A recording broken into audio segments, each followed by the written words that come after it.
দর্শক, নির্বাচনী প্রচারের খবর জানাতে মংলা থেকে সরাসরি যোগ দিচ্ছেন সহকর্মী আবুল হাসান।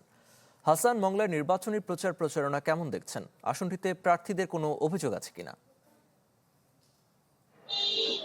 আরিফিন, প্রথমে জানিয়ে রাখি, নির্বাচনের দিন যত ঘনিয়ে আসছে ততই কিন্তু এখানকার প্রার্থীরা কিন্তু প্রচারণার ব্যস্ত সময় পার করছেন।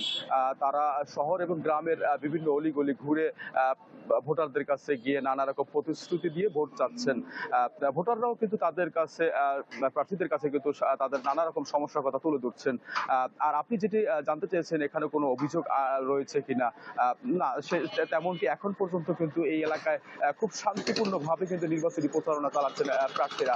ডিজাইন, এলিগেন্স, বিউটি, সেরা পণ্য সবার জন্য। জেভিকো।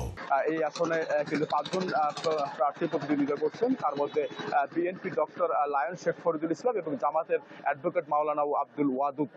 এই দুজনের মধ্যেই কিন্তু মূলত আসলে প্রতিদ্বন্দ্বিতার মূল লড়াইটা হবে, সেটাই কিন্তু এখানকার ভোটাররা বলছেন। এবং বাকি যে ৩ জন রয়েছে সেটি হচ্ছে ইসলামী আন্দোলনের একজন রয়েছেন এবং জেএসডির একজন রয়েছেন এবং স্বতন্ত্রের একজন রয়েছেন, বাগেরহাট জেলা বিএনপির সাবেক সভাপতি এম.এ সেলিম। যদিও তিনি প্রথম থেকে এখন পর্যন্ত কিন্তু কোনো মাঠে কিন্তু তার প্রচারণা লক্ষ্য করা যাচ্ছে না, কারণ তিনি বাগেরহাট আরো যে ২টি আসন রয়েছে ১ এবং ২, সেই ২টিতে নির্বাচন করছেন, যে কারণে বাগেরহাট ৩-এ কিন্তু তিনি নির্বাচনে প্রচারণা চালাচ্ছেন না। তবে ধরেই নেওয়া হচ্ছে যে তিনি হয়তোবা, এবং তার ঘনিষ্ঠ একটি সূত্র বলছে, তিনি এই আসনে নির্বাচন করবেন না।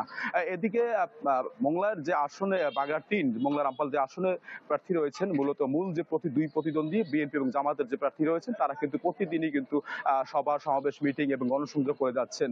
এদিকে ভোট শান্তিপূর্ণ করতে কিন্তু আইন শৃঙ্খলা বাহিনীর পক্ষ থেকে কিন্তু টহল বাড়ানো হয়েছে শহরে।